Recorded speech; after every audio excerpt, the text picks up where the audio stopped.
Massachusetts, and I'm here to moderate the second panel, which is all country case studies. And we'll begin with José Roberto Afonso, who goes by Zé Roberto. And he's an advisor to the Federal Senate of Brazil, previously an advisor to the Chamber of Deputies, a PhD from Campinas, and the person who circulates the most informative blog on economic and especially tax issues in the Western Hemisphere, I would venture. Anyway, so everyone has 15 minutes. Your presentation will be in Portuñol, but we'll try to go slowly, but make it in 15 minutes. Thank you very much. Thank you. Gracias pela invitação. Para mim uma grande oportunidade de estar aqui pela primeira vez em Wilson Center. Eu peço desculpas por falar em portunhol, pero procuro falar despacio e as principais questões estão colocadas aqui em dois slides.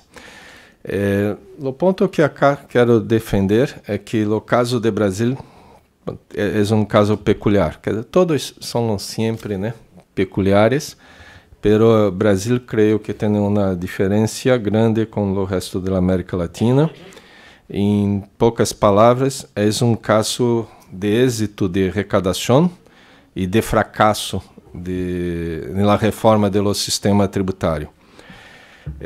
Nosso coeficiente de pressão fiscal ou tributária, eu estou aqui usando o termo pressão fiscal que Marcelo me sugeriu que seria mais comum, pero sempre que hablo sobre coeficiente de pressão fiscal estou falando de tributos e mais royalties e as contribuições para estatais. Nosso coeficiente de pressão é o maior dos países latinos e dos maiores entre as economias emergentes, ao redor de 36% do PBI, neste momento, um recorde em nossa história. A agenda de reforma tributária se ha centrado em questões fiscais, de competitividade e, mais recente, de como se estimular a economia que se desacelerou. E apesar de o Brasil ser dos países mais desiguais do mundo, muitas estatísticas, acá Juan Pablo já mostrou nosso índice de Gini, a agenda de equidade fiscal se tem sido ignorada em debate político em Brasil. A ideia predominante é que o gasto com proteção social, em particular com o programa de Bolsa Família, que já foi comentado, seria suficiente. Bom, já tenho cá um paper preliminar, trouxe para o Wilson Center, a estrutura de textos, comento aspectos da economia política de reforma em Brasil, nosso padrão peculiar de imposto, o incipiente debate de regressividade tributária e, por fim, faço algumas reflexões sobre alternativas ditas progressistas para a reforma. Queria só colocar alguns slides para fundamentar o que passei antes. O principal é nosso caso de sucesso, o coeficiente de pressão bruta em pós-guerra em Brasil. Só teve uma recente com a crise de 2008, 2009, uma breve interrupção, pero é uma sequência. E lembrando que desde 2007 se cerrou a cobrança do imposto sobre cheque em Brasil, sobre a movimentação financeira em Brasil. Mesmo extinto este imposto, a arrecadação em 2008 teve um aumento de 1,5% de PBI. Neste ano, novamente, um forte aumento. Eu cá lembro um pouco ontem, falávamos acá sobre a administração tributária em Brasília, e Luiz Vilela fez um comentário bastante pertinente, Nós temos uma excelência na administração tributária, com cada vez mais nota fiscal eletrônica, com uso intensivo de recursos eletrônicos, de tecnologia de informação, de comunicação, pero para administrar impostos cada vez mais desequilibrados e velhos. O próprio ICMS, que é um imposto sobre circulação de mercadoria em Brasília estadual, é agora um parente distante do que deveria ser um imposto sobre valor adeudado, valor adicionado. Uma das comparações internacionais bem rápida, quando nós outros comparamos o coeficiente de pressão tributária, né, na linha, com o PBI per capita, né, na coluna, se vê uma tendência internacional. Claramente, Brasil é um ponto fora da curva, que tem uma carga muito mais elevada do que seu nível de renda. Qual é a principal razão para isso? É o peso dos tributos sobre o mercado doméstico de bens e serviços. É nesta categoria que Brasil tem um coeficiente de pressão muito superior, inclusive, aos países da OCDE. E isto será fundamental para a discussão de equidade, que introduzo mais à frente. Certamente não é possível ver esta tabela, pero só um comentário sobre a estrutura da carga do coeficiente total da arrecadação tributária. O mercado dos impostos sobre bens e serviços arrecadam 47% da arrecadação nacional. Na verdade, a participação é maior. Por quê? Uma parte do imposto sobre a renda das empresas é pago como regime presunto, né? Lucro presunto, que é sobre o ingresso bruto. E este é uma parcela crescente da arrecadação em Brasília. E também, agora, de um ano para cá, a contribuição para a Seguridade Social, o governo está cambiando por setores, cambiando de la nomina para o ingresso bruto, não para o ingresso neto. Quando se considera tudo isso, nós outros devemos ter na casa de já 55% da tributação sobre o mercado de bens e serviços. O ponto importante para a discussão de equidade é que o principal imposto sobre valor adeudado, que é o ICMS, e que tem em Brasil alíquotas diferenciadas e por princípio progressista, este é um imposto decadente em Brasil. Quando foi criado, este imposto respondia por 35% da arrecadação nacional e hoje está gerando cerca de apenas 20% da arrecadação do país.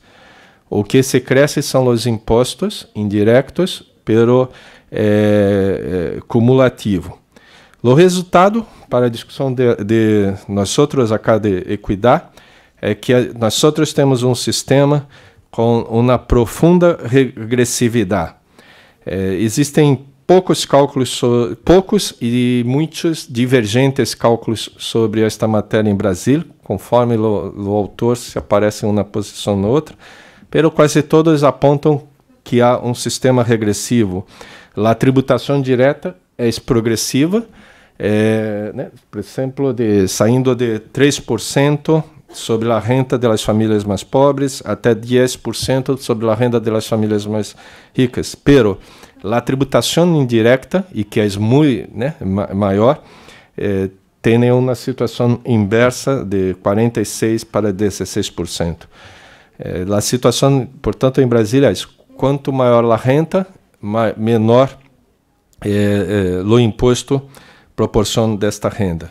Além disso, a regressividade se piorou, se agravou nos últimos anos, especialmente para a classe mais pobre e para a classe média, que coincide com o aumento das contribuições sociais Um parêntese, em Brasil, contribuição social não incide apenas sobre nomina, também incide sobre as ganâncias das empresas e também sobre os ingressos brutos e os ingressos netos.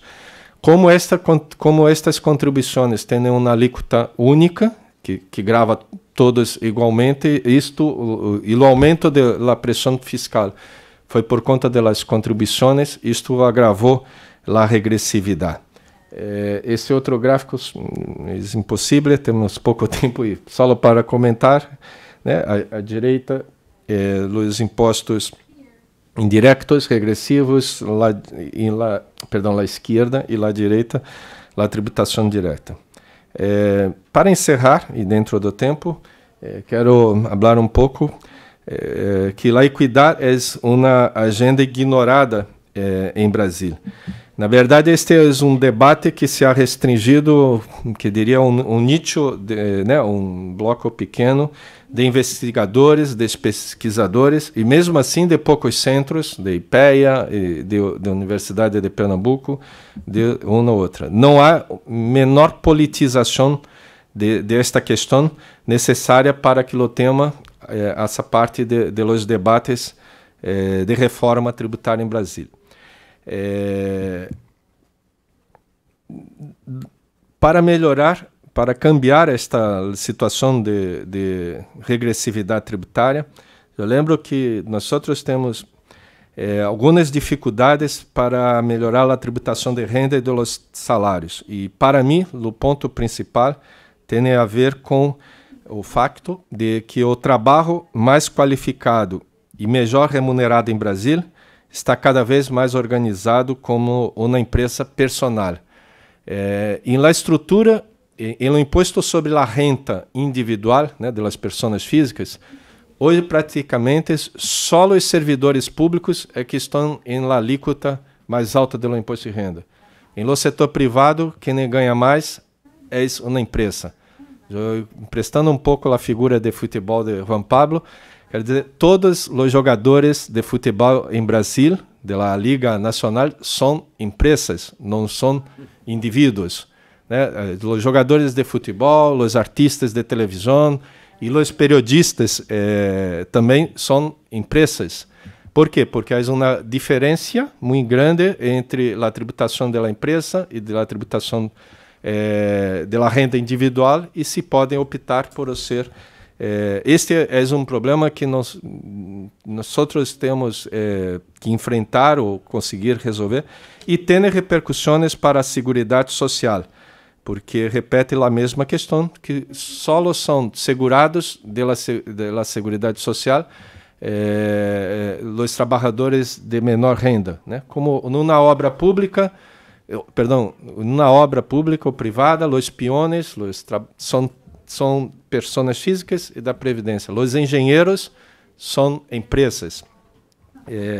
Outro ponto, a tributação patrimonial em Brasil, por melhor que seja em relação a alguns outros países, é insignificante, e temos situações aberrantes como o imposto sobre automóveis hoje tem uma arrecadação maior do que o imposto sobre propriedade urbana, porque os alcaldes estão abandonando o imposto sobre a propriedade para cobrar um imposto sobre serviços.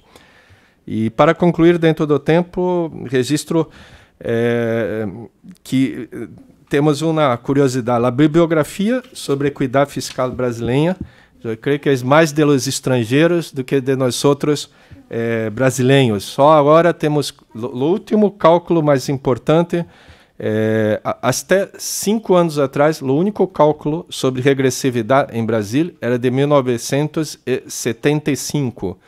Quer dizer, por 30 anos não se calculava a regressividade em sistema, e eu creio que o principal trabalho, na conclusão, no desdobramento de nas outras discussões, acá em Wilson Center, é atualizar um pouco a revisão da literatura, apontar as alternativas, mas infelizmente não temos tempo para fazer melhores simulações, porque, ao contrário de muitos outros países latinos, em Brasil nós outros não temos uma encuesta específica de investigação sobre a qualidade de vida, né, que acho que se diz em Argentina, e que informaria o consumo de las famílias. Bom, graças e peço desculpa por falar em portunhol, espero ter sido compreensivo.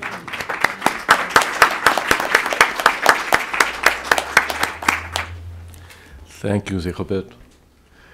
Andrés Rios comes to us from Uruguay, and he's a coordinator of economic development studies in the Instituto de Economía en Universidad de la República in Montevideo. He's done various level studies. He's various studies of micro and macro. He's a level 1 investigator in the Sistema Nacional de Investigadores in Uruguay, and he's here. He's one of the few panelists to introduce insights of behavioral economics into this debate, and so we're very interested to hear what he has to say. Thank you very much, André. Thank you. I'm going to speak in English. I don't have the skills of my previous presenters, and the slides are in English, so if I read English and speak Spanish, it's not going to work. So my presentation has 4 parts. First one is very brief. I'm not going to talk about technical aspects of the Uruguayan reform. I'm going to give you a glimpse of what the reform was about, but basically I'm going to focus on what happened and what conditions made it possible, made the reform a success and made it possible to succeed. The 2 main sections are about the battle of the middle classes. I'm going to tell you about that, and the weaknesses of the upper classes or the rich. I'm going to focus on the first one, which actually builds on 2 papers, the one prepared for this conference and a previous paper commissioned by CEPAL. And if I have the time, I'm going to speak about the weaknesses of the rich, but just in case, I'm going to focus on the battle of the middle classes and then the implications. The reform, in a nutshell, well, basically what it did was eliminate distortionally low productivity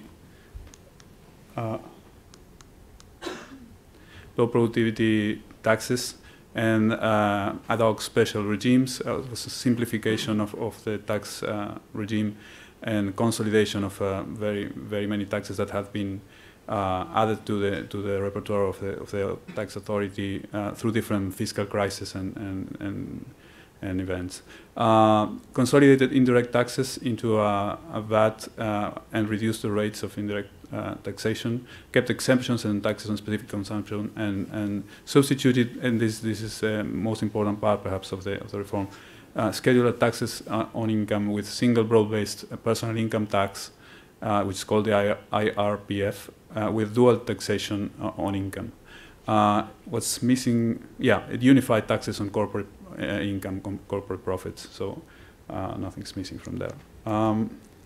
Basically, we're talking about a progressive reform in the sense that has been used this term in debates in Latin America. It was a reform that in many aspects followed the recommendations of a large part of the technical community on taxation of the professional community. And in the process of reform, the conditions that made it possible, it also follows quite closely what we have been learning about the political economy of reforms in Latin America. There was no fiscal crisis, which often triggers a reform, but there was demand pull from the side of public expenditure. There was this first left-of-center government in Uruguay wanted to expand resources to be able to develop social programs and poverty reduction programs. So there was a demand pull from the side of public expenditure that was related to the reform. There was the administrative capacity to help it succeed. The country had been investing in strengthening its tax authority and it had been endowing it with better technologies, and that came from before the reform and from governments of a different political color. It was the first administration of a left-of-center coalition with an absolute majority in Congress, in Parliament. So it had the political resources to pass the reform. And the reform was launched right after the election of this government, so the farthest away possible from the next election. So in many aspects, the process and the political economy in these terms mimics what has been recommended and confirms on the positive side things that have been said, for example, of why taxes haven't changed in the right direction in Mexico or in Colombia in the previous session. Moreover, this was a reform with more winners than losers. We have numbers based on simulations. Oh, I'm sorry. So I'm trying to. I don't have my notes, so I have to follow it here. This is based on simulations from the economic analysis unit in the tax authority agency. These estimates are global of the effects of indirect and direct taxes on as a percentage of income for the 10 deciles. As you can see on the second panel, which counts the number of winners and losers, people who with the reform pay more taxes are the losers, with people with the reform paying less taxes are the winners. Basically, more than 80% of the households will be winners after the reform. The amounts probably of wins and losses, gains and losses were not huge for the first 6 deciles probably. As you can see, before and after the reform, the total tax burden is pretty much the same, and for many deciles it's about 1-2% difference. So it's very small difference. Of course, if you focus on the last two, the top 2 deciles, you see a big difference there. Still, almost 60% of the second decile, of the 9th decile, I'm sorry, was supposed to be gaining from the reform, being winners. So it was supposed to be a successful reform with not many problems to get approved by Congress and go through the political process. Nonetheless, there was a battle for the middle classes. And what do we mean by that? Basically, all the actors perceived that the reform was going to be important in its impact, significant impacts on the middle classes. And the government in particular took pains to make sure that the majority of the middle classes will be benefited by the reform and not harmed by it, because of the political cloud that the middle classes could bring to a debate on this. Why a battle? Well, all political actors and analysts believed it mattered what happened to the middle classes. This was confirmed by polls. Public opinion surveys conducted during the 2006, while the reform was being debated in Parliament and finally approved and implemented. They all showed a majority of the population that was against the new personal income tax, even though, as I will show you, I believe, no, I'm not going to show you. You have to believe me, but it's in the paper. Specifically on the personal income tax, the picture is not very different from the one I just showed you of the winners and losers. Essentially, the large majority of households were going to be winners with the new personal income tax, which was replacing, and this has to be reminded, a number of taxes on incomes that basically was a number of taxes on wages and not on all incomes.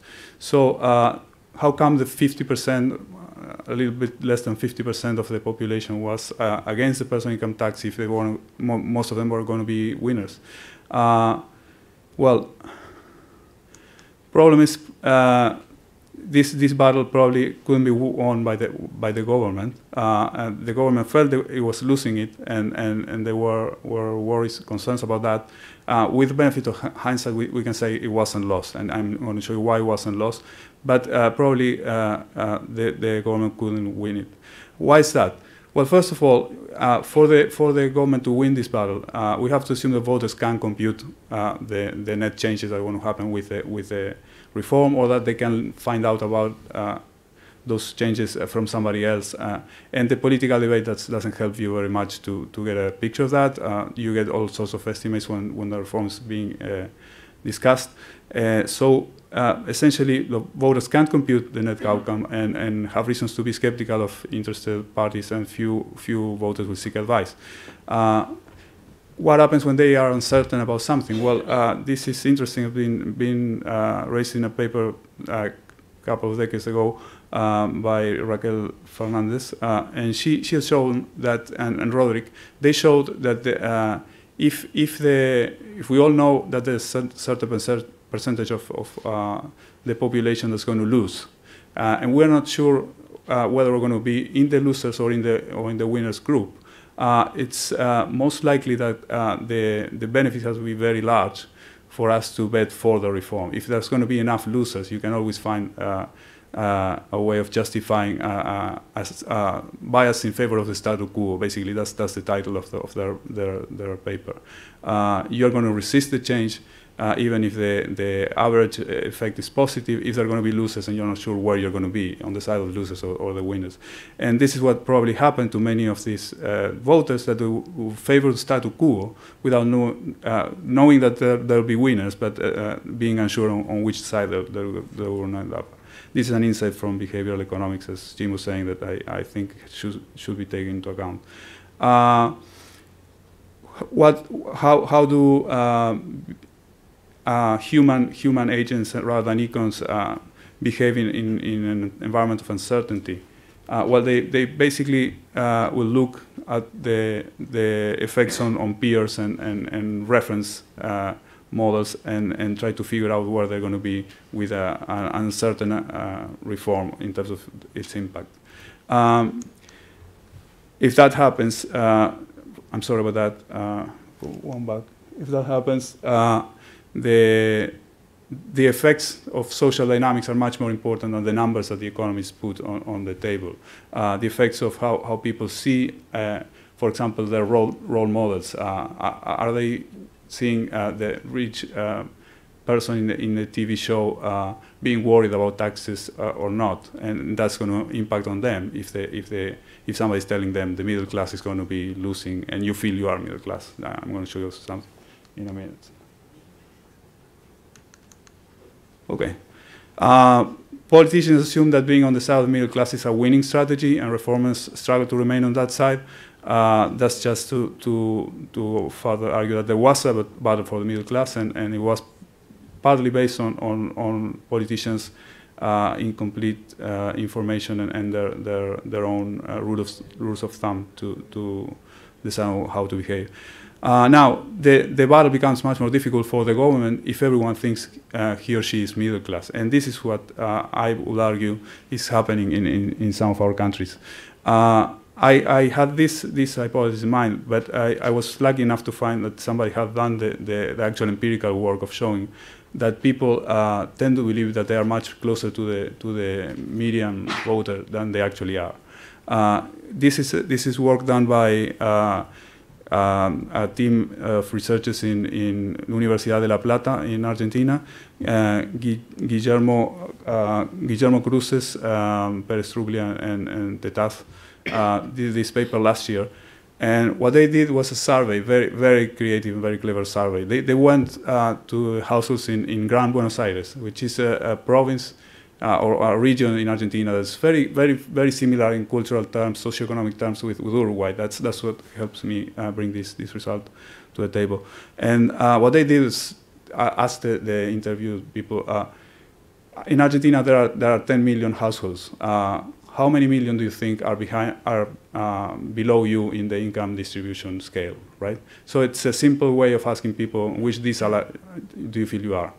And what we have here is what they say they feel they are, which decile they think they are, and what decile they actually are. Because the survey also had a question asking people to place themselves in certain income bracket, which was defined with the same monetary boundaries of the deciles in the national surveys. So it was possible to have indicator of the real placement in the income scale and the perceived place in the income scale that people have. And based on this survey, what we see is that the first decile you're talking about the first 10% of the population. They, on average, they think this is and on your left, the first bar shows for the average household in the first decile. They believe they are in the fourth decile or 4.5 decile. We will say. So in the middle of the fifth decile, actually. That's the average opinion of perception. That goes growing. So as you grow in the actual income scale, the perceptions also grow of where people are. But once you go past the median, the result is the opposite. People start thinking, as you go to 6th, 7th, 8th decile, they start thinking that they are lower than they actually are. So if you go to the top decile, these are the top 10% of the population. They think they are in the 7th decile. So they are middle class too, right? What we have here is just the average bias in perception of own income by the objective decile, and as that's the average bias, how wrong they are, and of course in the extremes they are farther away from their actual placement.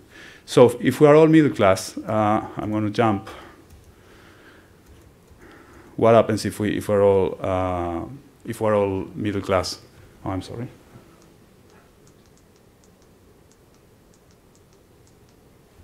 Okay. What happens if we're all middle class?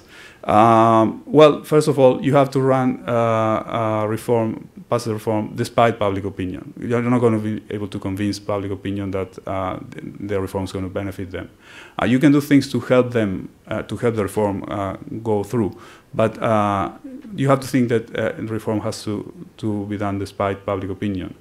The second implication is that perception biases create a pincer effect. The government has against its reform the upper classes because they feel that, rightly that they are going to pay more, and the lower classes because they also feel they're middle class. So if the rich speak on behalf of all of us and say we're all middle classes and we are going to be paying more, which is true for the rich. The poor who feel they belong to the middle class will also think they'll be paying more. And if social dynamics and referencing and framing play a role, then probably people are going to be thinking that they are going to be hurt by the reform. For the government, in this particular area, the implication is that if it gets fixated with winning the battle for the middle classes, it may get distracted from other key tasks. That didn't happen, I have to say, in the case of Uruguay. Other key tasks were deserving enough attention, but it may introduce a complication in the process of political negotiation. Finally, the battle has to be fought. One of the things the government did right, I think, was immediately after having an approved law and all the required degrees, it started informing immediately people how much they will be paying. And you will go to some places set up by the tax agency throughout the country, and you could go with your wage receipt, your statement, and they can calculate for you if this is your income, this is what you're going to be paying. We don't know how many people went, but we know that probably those that went received the good news that they were not going to be paying more and probably will be paying less, and they could reproduce that and tell to other friends and family. So we can be pretty sure that this played a role, and this information was also available online and through the media. So this helped dissipate the fears.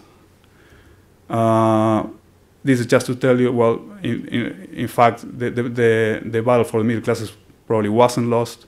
The challenges were limited and handled through the institutions, the political institutions. The government was re-elected with almost the same share of the vote in 2009, and the reform was in 2006. The first paychecks with the new taxes were received in the middle of 2007.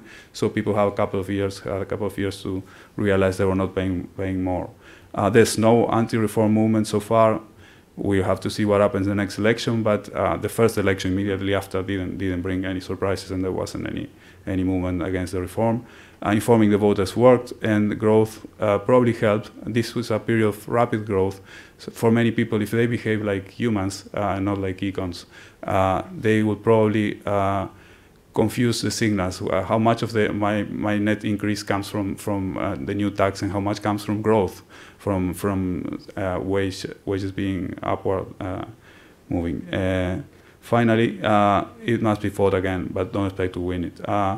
I'm sorry I couldn't tell you a bit about the research on the attitudes of the rich, but I'm running out of time, so thank you very much.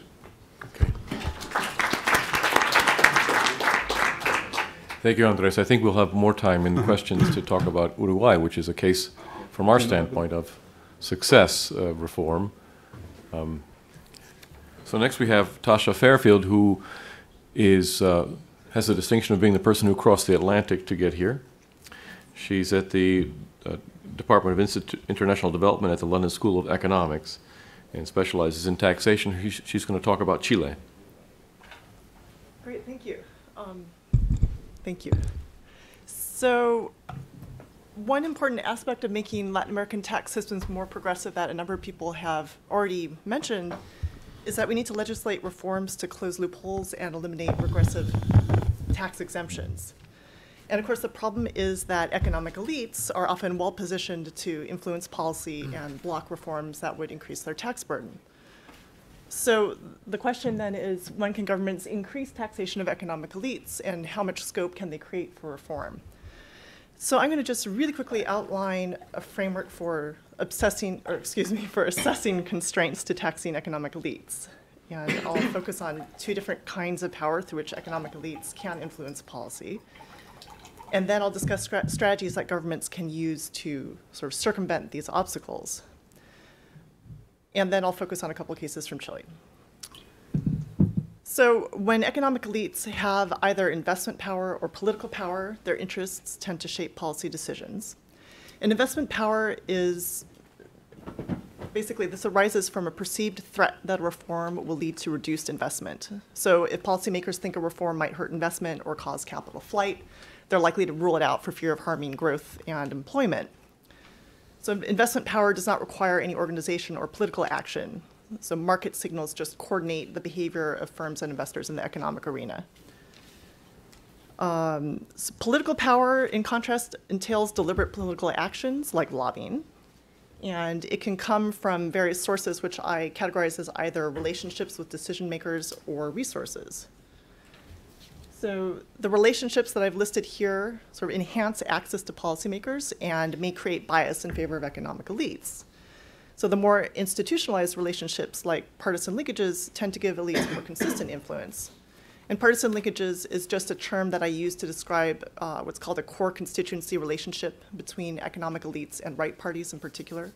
And this just means that economic elites are the constituency that's most important to the party's political agenda. The resources that I have here help elites pursue their interests more effectively. So for example, strong, encompassing organizations help business groups unify their demands and coordinate their lobbying, and then that in turn improves their bargaining power. Now, the more sources of power elites have, the more often and the more extensively policymakers are likely to take their interests into account. However, reform strategies can make incremental tax increases possible even when elites are powerful. So this chart shows 6 strategies I've identified for taxing economic elites. And I've located them according to what I call their policy domain and also the main mechanism through which they act. So the tax side strategies sort of exploit characteristics of the particular tax instrument itself. And the benefit side strategies try to deflect attention away from the tax increase by focusing on benefits associated with the tax increase or the larger reform package that it's included in. The strategies that mobilize public support can counterbalance elites' power by creating electoral incentives for politicians to pass tax increases. And the strategies that temper elite antagonism just make them less likely to use their political power to actually resist the reform. These strategies can also make elites less likely to disinvest in response to reform. So I'll just briefly go through what these strategies entail. So what I call legitimating appeals sort of draw on widely held norms to mobilize public support. So a key example would be vertical equity. And vertical equity appeals can be used when taxes are highly progressive and when they're narrowly targeted at elites. Another example is horizontal equity, and these kinds of appeals go naturally with anti-evasion reforms or reforms that try to broaden income tax bases. And horizontal equity, in some cases, can actually build active support from economic elites. So, for example, anti-evasion reforms especially. So law-abiding firms tend to avoid evasion as unfair competition. Attenuating impact just means making the tax increase milder, and this can be done in a number of ways. You can pass incremental tax increases instead of trying to pass one big reform. You can use phase-ins to avoid sort of a large immediate impact, and you can even just make the tax increase temporary. I'm going to move to the benefit side strategies. So compensations for elites can be anything from spending in areas that benefit elites to reforms that they want in other policy areas. And this compensation is very closely related, I think, to the fiscal bargaining literature that emphasizes sort of exchange of tax dollars for public services or other kinds of benefits. Emphasizing stabilization can temper elite antagonism by sort of focusing attention on fiscal discipline and trying to convince elites that paying more taxes is actually better than having an economic crisis. And then finally, linking to popular benefits, like social spending, can mobilize public support for tax increases. And earmarking can be an effective technique for doing this that makes the link between taxing and spending much more sort of evident and credible than other techniques like just putting spending and tax increases together in one reform package. Okay, so all of these strategies have limitations and drawbacks, and I just want to focus on legitimating appeals. So even if these succeed at mobilizing public support, they may not actually compel politicians to accept tax increases. So the problem is that there are lots of different factors that can help politicians avoid punishment at the polls if they take policy positions that are different from the median voter. So examples include strong partisan identities, cross-cutting voter preferences, clientelistic linkages, and voter myopia, just to name a few. Now, legitimating appeals are going to tend to be more successful when political competition is strong, so that politicians have incentives to pay attention to constituencies sort of beyond their core constituency, and also when elections are approaching, so that citizens are more likely to remember the policy positions that politicians take when they actually go to the polls. Okay, so despite all these caveats that I've got in the far right-hand column, all of these strategies have helped facilitate reforms that might otherwise not have been possible. And so, let's see. So I'm going to skip that. My paper focuses on Chile, but this is part of a larger project that includes Argentina and Bolivia. And overall, I find that Argentina legislated more substantial direct tax increases following structural adjustment than Chile and Bolivia. And I find that the power of economic elites, and especially business, explains a lot of this aggregate sort of cross-national variation. But reform strategies did play an important role in explaining whether governments were able to enact modest income tax increases when business was strong. So in Chile, business's strong political power made it difficult for center-left governments to legislate tax increases.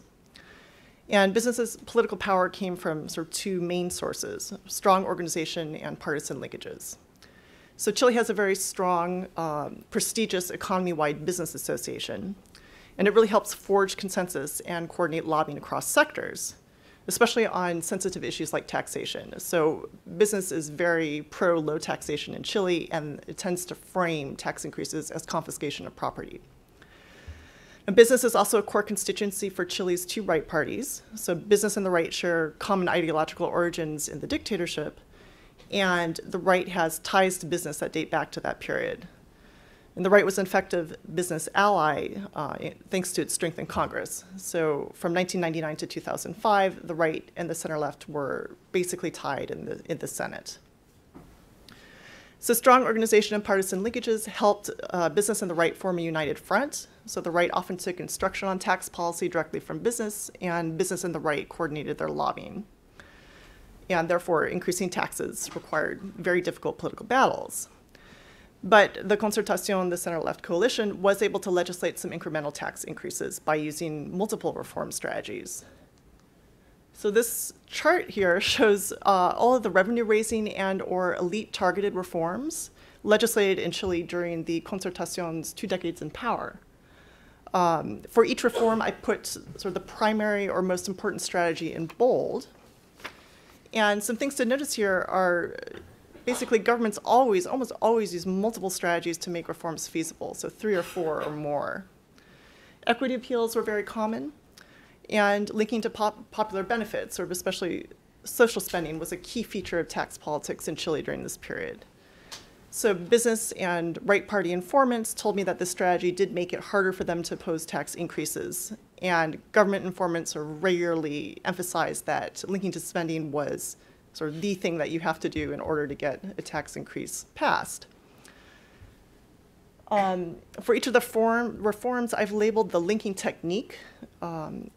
Inclusion means that the spending measures were just put in a single reform package with the tax increase.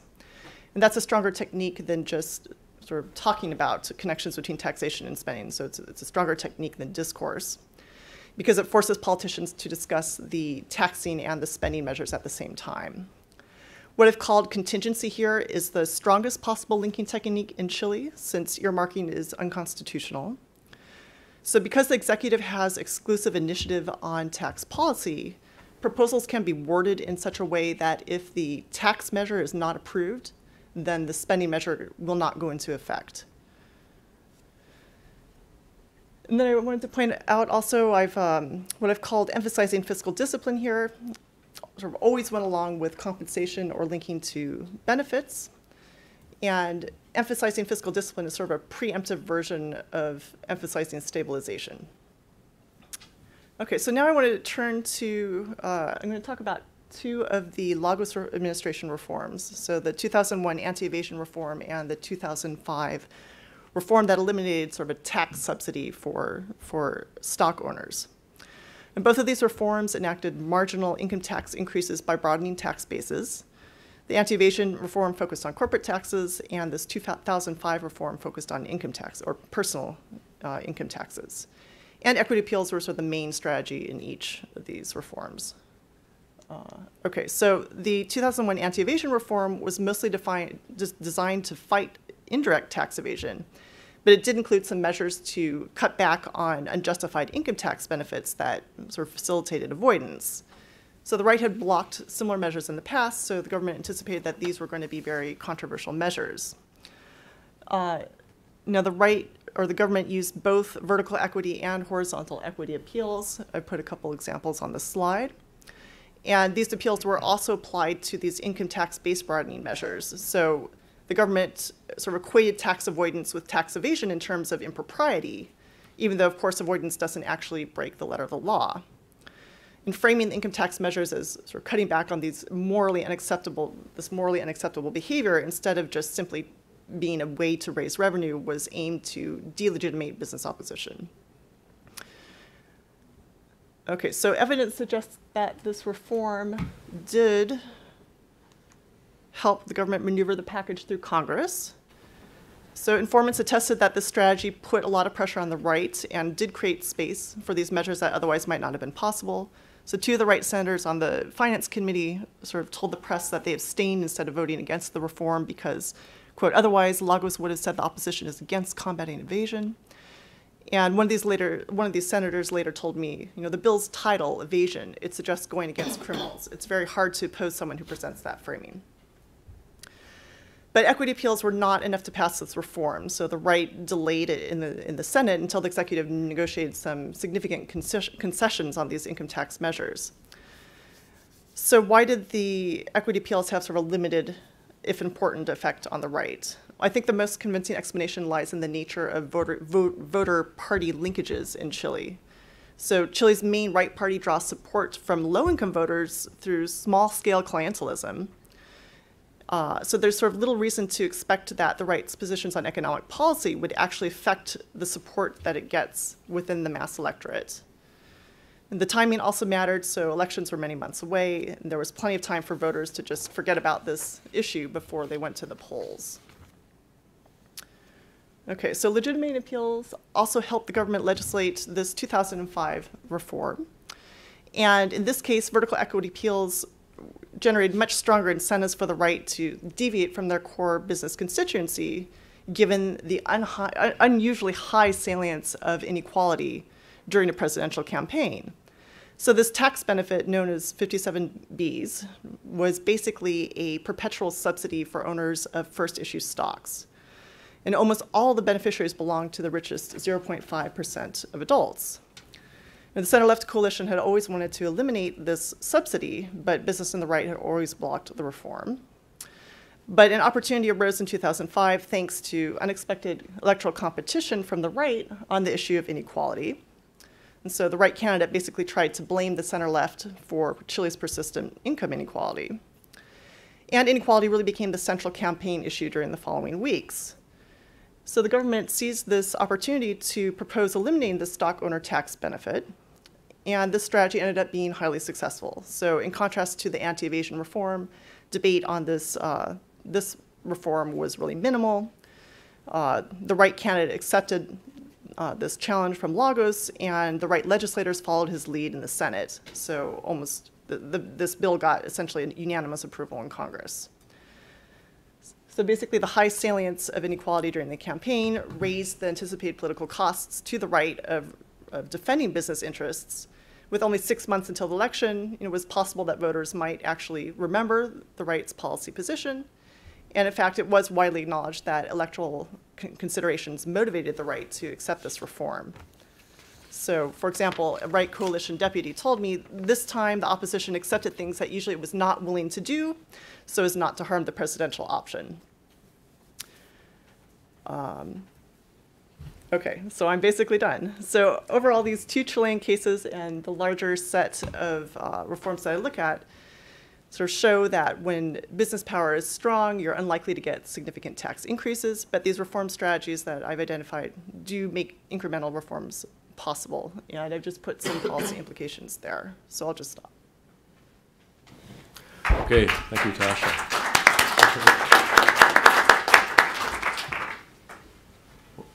Thanks to the formidable discipline on the part of all of the panelists, we have plenty of time for questions, so go ahead. We'll gather them all after you've asked. Thank you. I'm Maureen Lewis from Georgetown University. This is a really interesting panel, following on another interesting panel. I wanted to ask a couple of questions. One on the informing voters. I mean, all of you sort of talked about that, especially with regard to Uruguay and Chile. And one question I have is, I don't know if we know the answer, but what kind of information actually makes a difference? Because I think this behavioral economics sort of approach makes a lot of sense because people don't behave rationally necessarily. I mean, you see this with the Obama healthcare in the U.S. It's the same. It's sort of the same kind of aberration. And presumably, when you're giving information, there's an issue of trust with the existing government. So I'm sort of curious about sort of what worked and how you see that. And secondly, on the Brazilian electronic payment, it's rather heavy-handed, but it's really effective.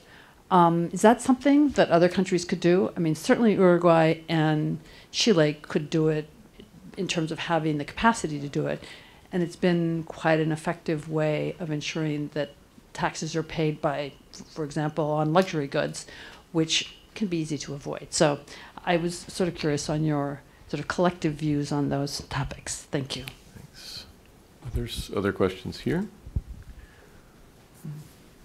Yes, Lorenzo Perez, retired from the IMF. Andres, you didn't mention whether the reform was supposed to be revenue neutral or revenue enhancing. I'm just curious to find out. Okay. Neutral. Revenue neutral.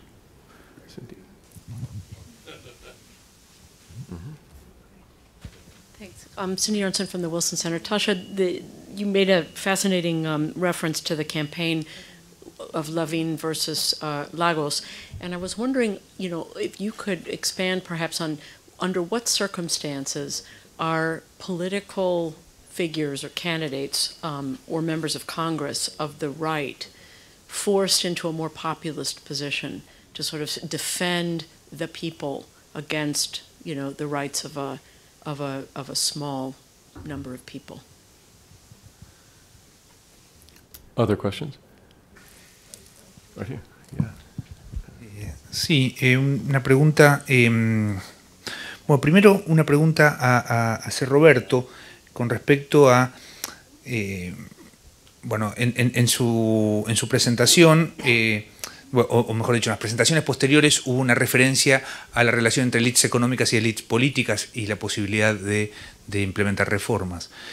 ¿De qué manera en un país descentralizado y con un impuesto tan importante como el IVA o el ICMS en gobiernos estaduales, cómo se complejiza ese análisis, cómo aparecen las relaciones intergubernamentales como un factor más de veto o de posibilidad de reforma? Y eso para Ser Roberto. Y para Andrés, si podría hacer alguna referencia comparativa entre lo que fue la reforma del 2007 con la reforma, con la introducción del impuesto a las propiedades rurales, ¿no? No me acuerdo exactamente el nombre, que creo que hay un contraste interesante entre las dos reformas y cuál fue el rol de las élites. Eso. Other questions? I was just I'll add one to all of this. Political parties seem to be in the background of some of these discussions you've talked about. When the Frente Amplio first came in 2006, a great deal of division among parties in the Brazilian Congress, and then you have the power of the Senate in Chile, which blocked a lot of reforms early on, or at least made people modify them. I wonder if you might expand on that a little bit too. So, all right, so Gilberto. Bom, a questão de meios, né, eletrônicos de pagamento, não sei se compreendi muito bem, pero em Brasil tem tido uso generalizado desde as municipalidades até o governo central. Incluso em las municipalidades hoje há grande incentivo para que se possa deduzir o que é pago em imposto sobre serviços, é deduzido do imposto sobre a propriedade urbana como uma forma de incentivo. Pero isto, por incrível que pareça, tem caráter regressivo, porque são os mais ricos que se tomam os serviços, não os mais pobres que compram estes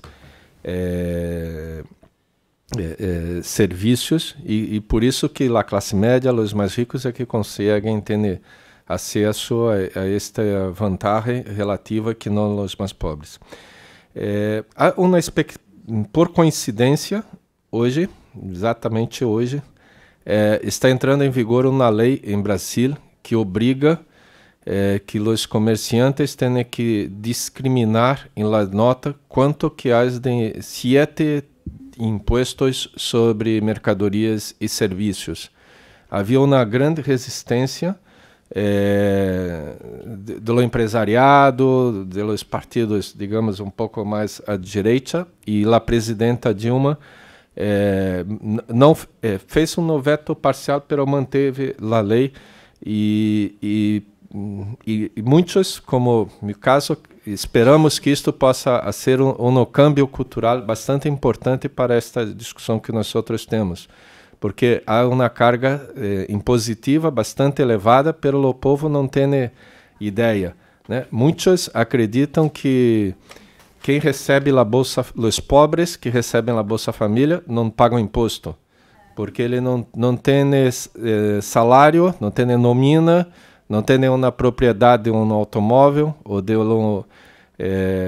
um imóvel. Pero estes pagam mais do que muitos, porque consomem tudo que ganham e todo isto tem bastante imposto que não é conhecido. A questão das elites e um pouco das regiões, por certo, é uma dificuldade em uma federação democrática ser reformas.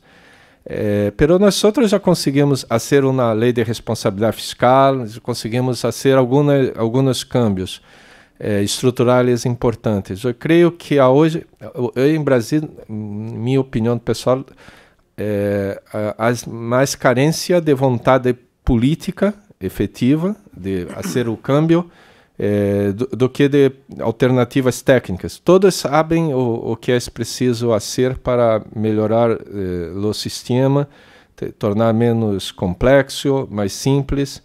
E o governo tem maioria, o governo nacional, como o passado, como os outros, sempre tiveram na maioria em Congresso, pero não usa a maioria e creio que muito disso se passa por falta de informação e também um pouco por deficiência mesmo de nós outros técnicos.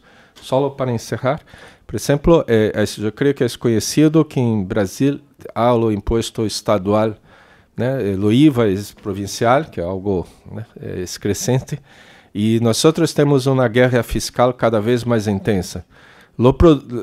A maioria dos produtos apoiados em la guerra fiscal são, como o caso do automóvel, são os produtos mais consumidos pela classe mais rica, não pela classe mais pobre.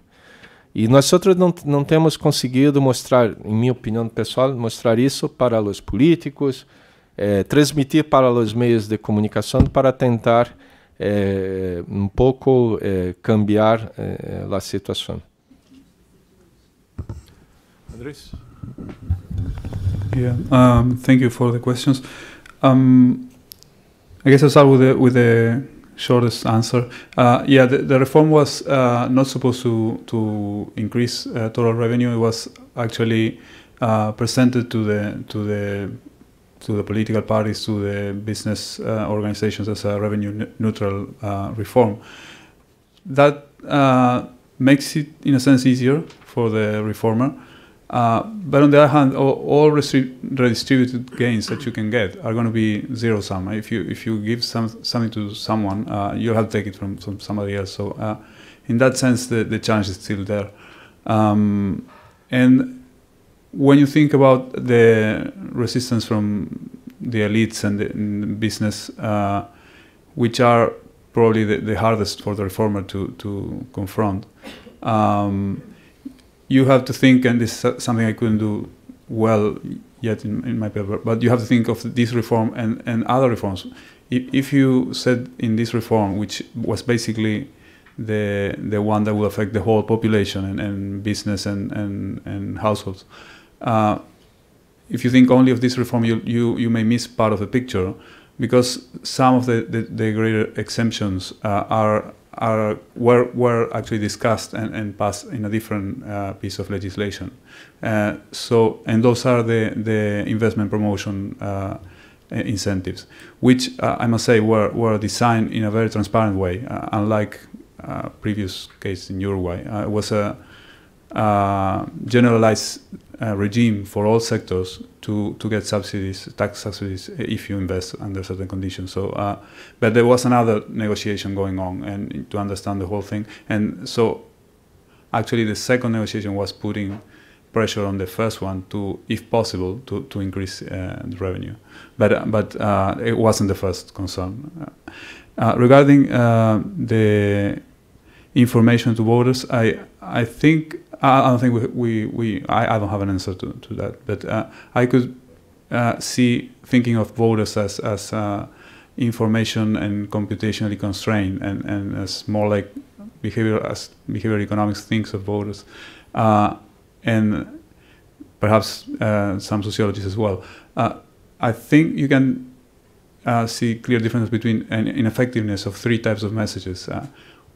The three types of information, actually. The first one would be the messages that you send to the population through mass media, debates in parliament, and even specialized journals and I think that type of information for most of the voters actually is kind of a cacophony of arguments that don't make a lot of sense, and it's very difficult to draw meaning from those.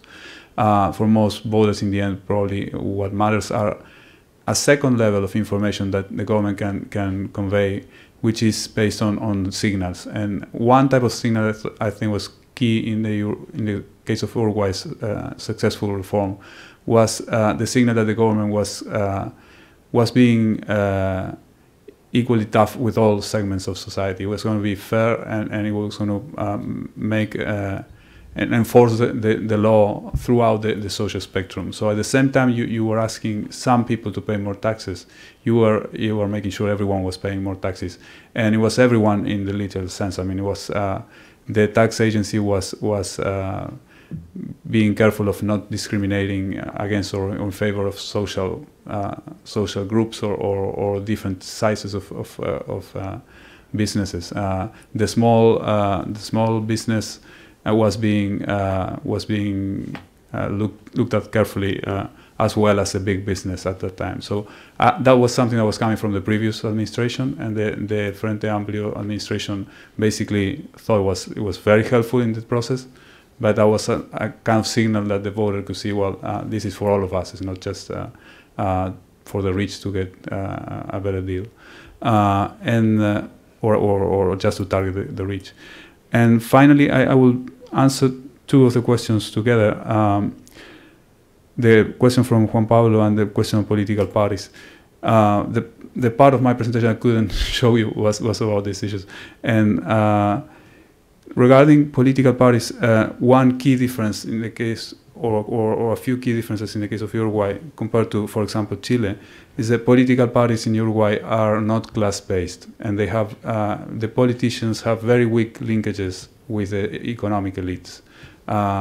Those two key factors, I think, explain a lot in terms of how the country was able to pass this piece of reform, which changed the tax burden on the different income strata. The nature of the political parties as catch-all parties that will get votes from all segments of society, basically. There might be differences, but essentially there's no Partido de los Trabajadores and Partido de las Elites. There's three parties that are very heterogeneous. And the fact that it's difficult to determine which is a cause and which is effect, but the fact that the political elites are socially relatively disconnected from the economic elites. You don't see the economic elites, except for exceptional periods of time in the Uruguayan history, running the country from Congress or the executive.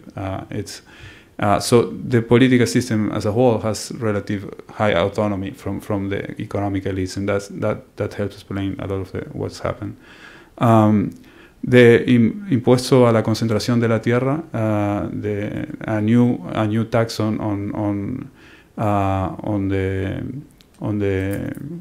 land property, and taxing heavily taxing progressively the ownership of land. It was approved in 2011 with the majority that the Frente Amplio still has in Parliament. The big difference was one specific sector of the elites, which happens to be organized, which happens to have stronger than other groups connections to the political elites. That particular tax was much more resisted by the elites than the taxes, than the reform of 2006, 2007. And that's the counterexample I pose of why the first reform was passed and the second was, it was passed, it was much more resisted, and there's still challenges in terms of the constitution, whether it's consistent with the constitution. There's still challenges being presented to the Supreme Court, and that the different responses of the elites is quite telling. That if we want to understand when reforms can happen and can succeed, we have to look at the relationship between the elites and the political parties, and the nature and functioning of the political parties as well. So I guess I've answered. Yeah, thanks. Okay, so Cynthia wanted to know or to hear more about when the right in Chile can be pushed into populist positions. So or in general. Okay. Well, I mean, I'll answer with Chile since I'm supposed to be giving a Chile case, but the government in Chile could have pushed the right more, like it did with this 2005 reform, but they're always very restrained. And I argue elsewhere that this has to do with very strong business power. And so not only the two sources that I talked about, the parties and the organization, but also there's this very institutionalized consultation between business and the government. And this is something that's sort of valued for broader economic benefits, but it means that the government has incentives not to incur very much conflict with business on this very sensitive issue of taxation, so as to not disrupt this nice, helpful cooperation on other areas of economic policy. So partly because of that, in these situations where the right is more vulnerable to having to pay attention to public opinion, the Concertación didn't push them very hard on that. So a lot of the more left members of the coalition actually wanted Lagos to send more bills to Congress after this tax owner stock subsidy was eliminated, but they didn't want to do that. Nowadays, with both of the political parties having lost so much support, and especially with the changes where voting is no longer mandatory, and they've seen how much people are just not voting, and the party system is sort of detached from voters, I think there's a lot more incentives for both of the parties to be doing measures like this. And tax politics has actually really changed in Chile after the student protests. So in this context, I think we're going to see a lot more. I mean, things are being discussed and are on the agenda now that never were being talked about before. So I think the student movement has really sort of broken this sort of equilibrium or this political dynamic that I discussed.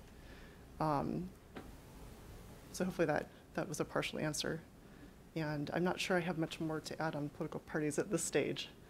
And then in terms of types of information, I don't have a lot to add there, but I guess I would just say in my cases, one basic thing is to avoid making your tax increase sound like it actually does affect a broader section of the population than it does.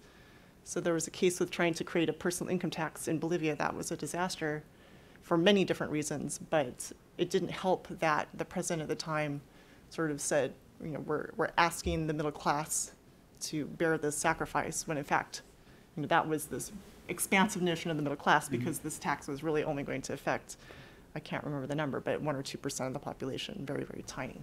So that was sort of a big strategic error. And then with the 2005 reform I mentioned, you know, this tax benefit, again, it was at 0.05% of adults or something like that. There was sort of no danger that anyone could confuse this with something that would hurt the middle class. So when you have these reforms that narrowly target economic elites, you're in a better situation to make that case. It's difficult for the right or other groups to frame them as also hitting the middle class. So the trade-off is you may or may not get as much revenue out of it, but you know. All right. Well, if there are no more questions, thank you very much for coming. Thank you to our panelists.